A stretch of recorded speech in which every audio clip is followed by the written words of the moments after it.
नमस्कार दोस्तों। तो स्वागत है आपका हमारे इस नई YouTube चैनल में जिसका नाम है MSME ज्ञान अनलिमिटेड। तो दोस्तों, ये पहला हमारा इंट्रोडक्टरी वीडियो है जिसको हम बाय लैंग्वेज में एक्सप्लेन करेंगे, यानी हिंदी और इंग्लिश दोनों ही भाषा में समझाएंगे। और यही नहीं दोस्तों, हमारे आने वाले जितने वीडियो रहेंगे वो हम इंग्लिश और हिंदी दोनों ही भाषा में समझाएंगे ताकि हम हिंदुस्तान के आम जनता तक जुड़ सके। तो दोस्तों, जैसे कि आप सभी को पता है, भारत में हर वर्ष 2 अक्टूबर का दिन गांधी जयंती के रूप में मनाया जाता है। श्री मोहनदास करमचंद गांधी जी ने इतिहास में एक बहुत ही बड़ा नाम दर्ज किया है, जिसकी वजह से आज हम उन्हें राष्ट्रपिता की उपाधि दी है। वैसे दोस्तों, आपने गांधी जी के बहुत से मोटिवेशनल स्टेटमेंट पढ़े होंगे, based on life, based on education, based on independence. पर उनकी जो ये स्टेटमेंट थी, the future of India lies in its villages, इसने मुझे बहुत मोटिवेट किया कुछ सोचने पे, जो मैं आपके सामने बताना चाहता हूँ, खास करके रूरल एरिया के बारे में। रूरल एरिया हमारे कंट्री के बहुत बड़े स्ट्रेंथ हैं, क्योंकि सबसे पहला reason, 70% of population consist of rural people. Second, quality resources. Third, young talent available in rural areas. इसलिए रूरल एरियाज डेवलप करना बहुत ज़्यादा ज़रूरी है, क्योंकि बहुत से small scale industry, cottage industry को अगर बढ़ाना है, ऑल ओवर बिजनेस को बढ़ाना है, तो जितने भी स्मॉल स्केल इंडस्ट्री है इनको बढ़ाना बहुत ही ज़रूरी है। इनको सेल्फ सफिशिएंट बनाना है। तो दोस्तों, ये सब समझने के पहले हम ये समझते हैं कि बिजनेस क्या होता है, बिजनेस क्यों किया जाता है, why business, it is very important to know. Aim of maximisation of profit and creation of wealth. तो आइए दोस्तों, देखते हैं कि ये प्रॉफिट कैसे जनरेट होता है। बट ये प्रॉफिट प्रोसेस के जाने से पहले मैं आपको ये बता देना चाहता हूँ कि कोई भी बिजनेस चालू किया जाता है तो उसमें इन्वेस्ट किया जाता है। तो सबसे पहला इन्वेस्टमेंट जो होता है वो एंटरप्रेन्योर होता है। जो पीपीटी पे आपको एक व्यक्ति दिख रहा है, ये एक एंटरप्रेन्योर है। और जब ये entrepreneur land, labour, capital and technology को काम पे लगाता है, आई मीन टू से जब इसका ऑप्टिमम यूज़ करता है, तो इसकी प्रोडक्टिविटी बढ़ती है। और वो प्रोडक्टिविटी जब बढ़ती है तो प्रॉफिट भी बढ़ता है। बट लॉन्ग रन में ये वेल्थ में कन्वर्ट हो जाता है। और जब वेल्थ जनरेट हो जाता है तो अब तक तो हमें ये जो भी चीज़ है सब अच्छे अच्छे ही दिख रहे हैं। पर जैसे दोस्तों, हर सिक्के के 2 पहलू होते हैं, वह उसी तरह से गांधी जी ने दूसरे सिक्के को पहचाना।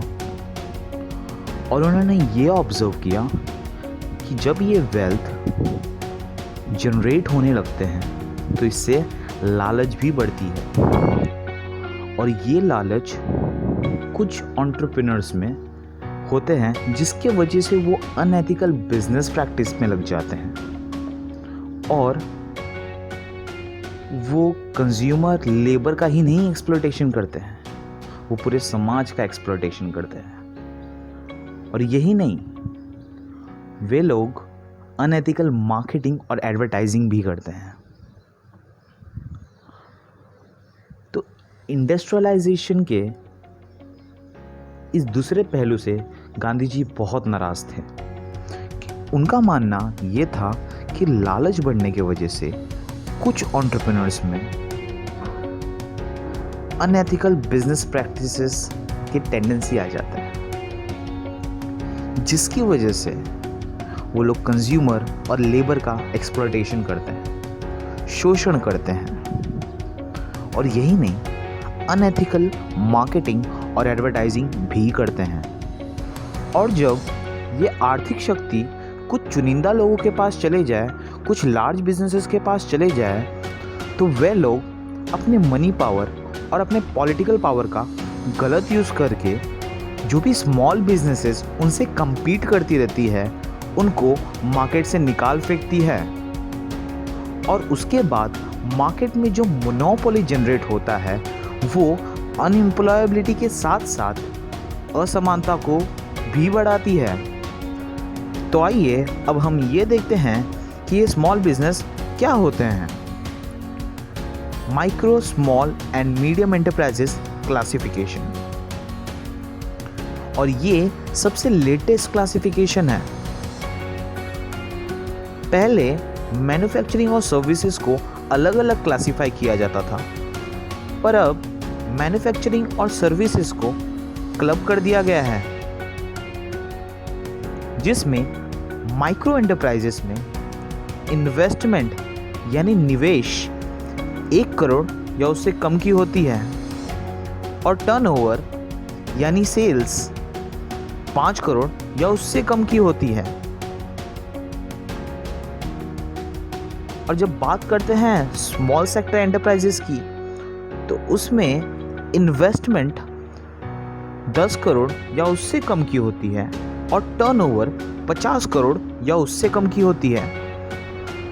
और जब आते हैं मीडियम एंटरप्राइजेस पे, तो वहाँ पे इन्वेस्टमेंट 50 करोड़ या उससे कम की होती है और टर्नओवर 250 करोड़ या उससे कम की होती है।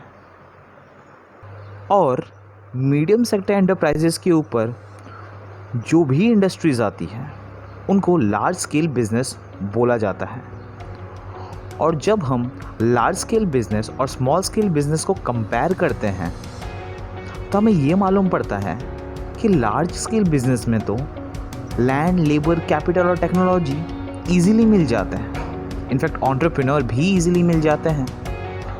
पर प्रॉब्लम कहाँ आती है स्मॉल स्केल बिजनेस को? स्मॉल स्केल बिजनेस को लैंड, लेबर, कैपिटल, टेक्नोलॉजी में मिल पाने में बहुत मुश्किल होती है। पर अगर मिल भी जाए तो भी सबसे बड़ी प्रॉब्लम होती है lack of professional entrepreneurial skill.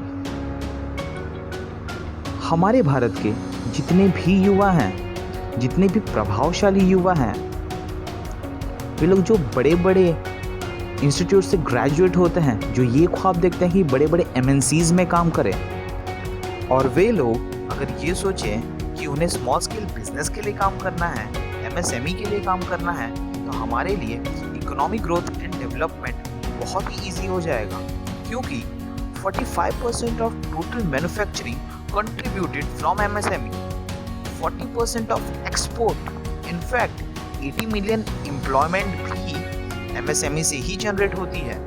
और यही lack of entrepreneurial skill हमने स्मॉल स्केल बिजनेसेस में ऑब्जर्व किए, MSME में ऑब्जर्व किए। और इसीलिए दोस्तों,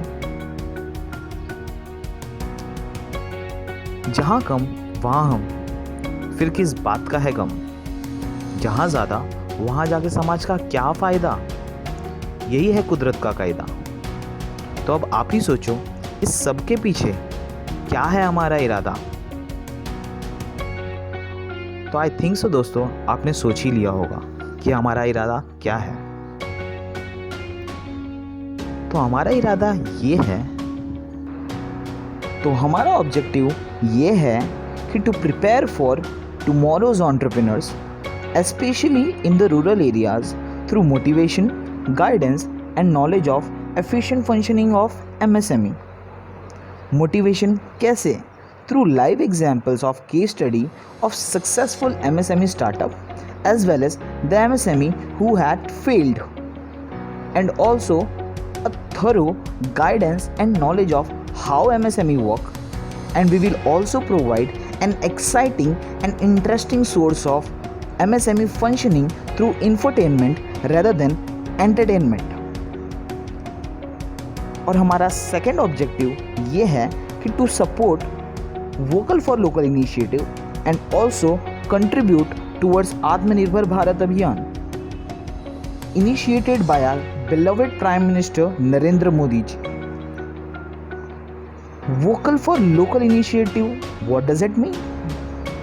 Vocal for local means voice for local product or voice for local business.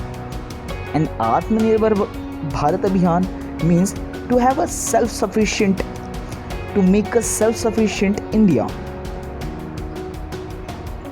And our third objective, which is to stimulate economic growth and development of our country through growth of MSME.